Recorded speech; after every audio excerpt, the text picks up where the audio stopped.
What's going on, Grilla Grills Nation? Chef Drew back at you with our holiday around the world, or Christmas around the world series. 8 countries, 8 dishes. Today we're going to Ireland. I'm super excited. Some of the countries that we've got featured I've been to before.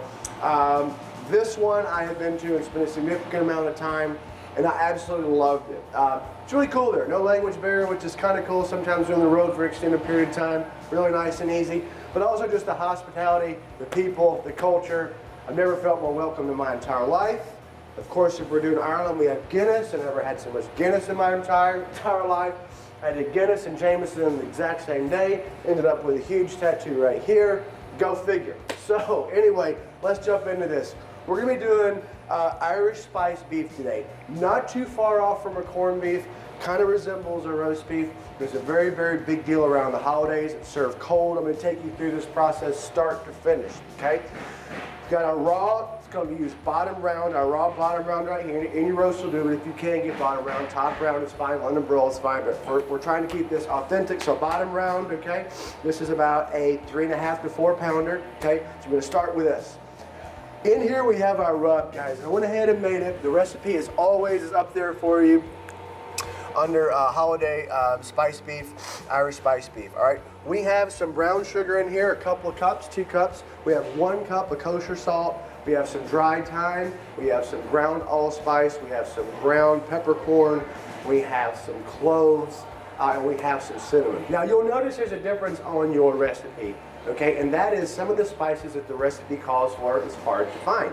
I wanted this to be authentic, so after all the research I did, I put the most authentic recipe I could find in the recipe section under GrillaGrills.com. However, realistically, here in the US, this is what I could find, this is what we use it. Totally fine to adapt here. I wanted to make that a point to you guys here in case you want to make this at home, okay? So here we are. We're going to take this, we're going to get it kind of just really nice and mixed in together, guys. And what's going to happen, because we're going to end up curing this for quite a while, all right? This thing is going to be on the cure. What I mean by on the cure is it's going to literally macerate for at least 10 days. I actually did this one that we're gonna see at the very end here for about 2 weeks. So we're making what's called a dry cure with this. Super simple technique. All we're going to do, literally guys, is take this and just fully coat it, all right? We want this to be as coated as possible. We wanna cake this thing with this cure, all right? On all sides. Because this is literally gonna go in the refrigerator, all right, for 10 days to 2 weeks. So every bit of this cure that you can get to stick in there, the better. We're really not joking around, all right? Here we go, all right? That's exactly what we want. Now the next thing that we're going to do is we're gonna take this, we're gonna put it aside, and if we were making this start to finish today, guys, what we would do at this point, we would cover this super tight in cellophane and stick it in our refrigerator for 2 days. After 2 days, let me show you what's going to start to happen, okay? As we can see, all that salt and sugar, which acts as a natural preservative anyway, by pulling all the moisture out, has done just that. It has pulled tons and tons of moisture out of this, okay?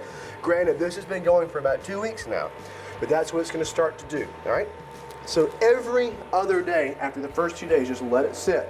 We're going to turn this, so this side that's down, it's going to go the opposite direction. 180-degree turn every other day for the better part of 10 days to 2 weeks, okay? So now we have our first step in the process.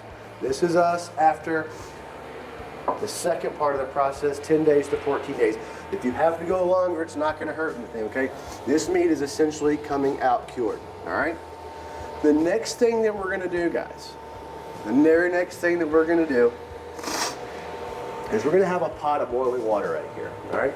In this pot, I have mirepoix. We've gone over this before. Celery, onions, carrots, and 1 can of beer. Needs to be a stout, all right? In this case, of course, we're going to use Guinness, all right? And this is what's going to be called our braising liqueur, all right? When that comes to a boil, this is what's going to happen. I just want to show it to you so you know what it looks like. When that comes to a boil, we're going to take this meat out, the one that's been curing for 2 weeks, and we're going to put it directly in here until it's covered. All right, we want this meat to be covered. We're going to bring it up to a boil. We're going to boil it for 3 hours, okay?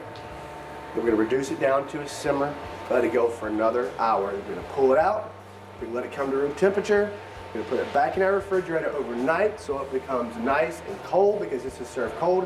And we're going to slice it on the last day. Full recipe, full everything is online for you, okay? Really, really cool, just labor intensive.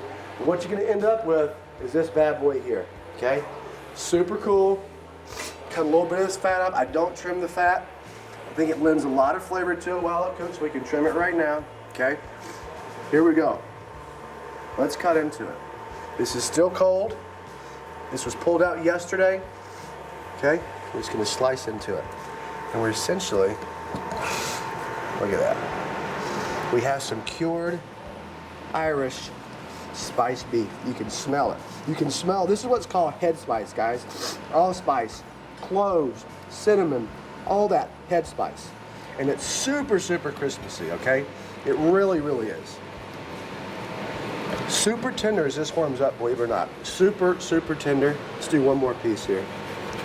Here we are. And typically how it's going to be served, you can serve this on a sandwich. You can serve this on its own. What we're going to do is make a little bit of a charcuterie board, I like to call it. Okay, so we're going to start it with it just like that. All right, guys, we're going to take a couple of pickles. I'll just use these little guys, these little cornichons, okay? I'm going to slice them right down the middle. Check this out. One. This is really festive for like a holiday appetizer. If you're having folks over for like your kind of snack table, I'm going to kind of position these right here in the corner. Make a little bit of cured beef board, cold beef appetizer, however you want to call it. There we are. The next thing we're going to do, guys, this is super prevalent at any time we're talking about European cuisine, especially in Ireland, Scotland, England, okay? These guys love their mustards, okay? So we're gonna use some. We're gonna take a little mustard here, give it a quick swoosh. Okay, that's just a regular Dijon mustard. We're gonna take a little bit of green mustard, which is also huge. Just gonna kind of plop that right here. So as you can see, guys, super simple way to do it. We have our pickles, okay, and we have a little bit of Dijon mustard, some green mustard, and our Irish spiced beef. A little bit labor intensive, but very easy. Have it step by step laid out for you every step of the way. GrillaGrills.com under recipes, obviously under beef, is right there. Again, most importantly, go in there, read it, have a look, kind of wrap your head around it. If you have any questions at all, you know what the drill. Chef Drew at GrillaGrills.com. I'll be right there for you, okay? Now, last but not least, we like to do this thing authentically here. Gonna have to have a Guinness with this. Dominic, you down? Always. I tell you what, this entire series has been so much fun to do with you guys. I've learned so much about cuisines from around the world. And it's so cool to just do things that aren't necessarily turkey and gravy. And listen, I love me some turkey and gravy, okay? But like, for example, in my house, every Christmas, or every Thanksgiving, we do the traditional stuff. Every Christmas, we do a beef Wellington. That's just stuff that we do at our house, okay? So it's okay sometimes, especially after just coming out a month before, to do something a little bit different, okay? And that's kind of what we're after with this. If you're looking for some cool ideas, some of the stuff we have done are straight up entrees. Some can be served either like this, so we've done some appetizers, we've done a whole bunch of things. We've done some cocktails, both alcoholic and non-alcoholic.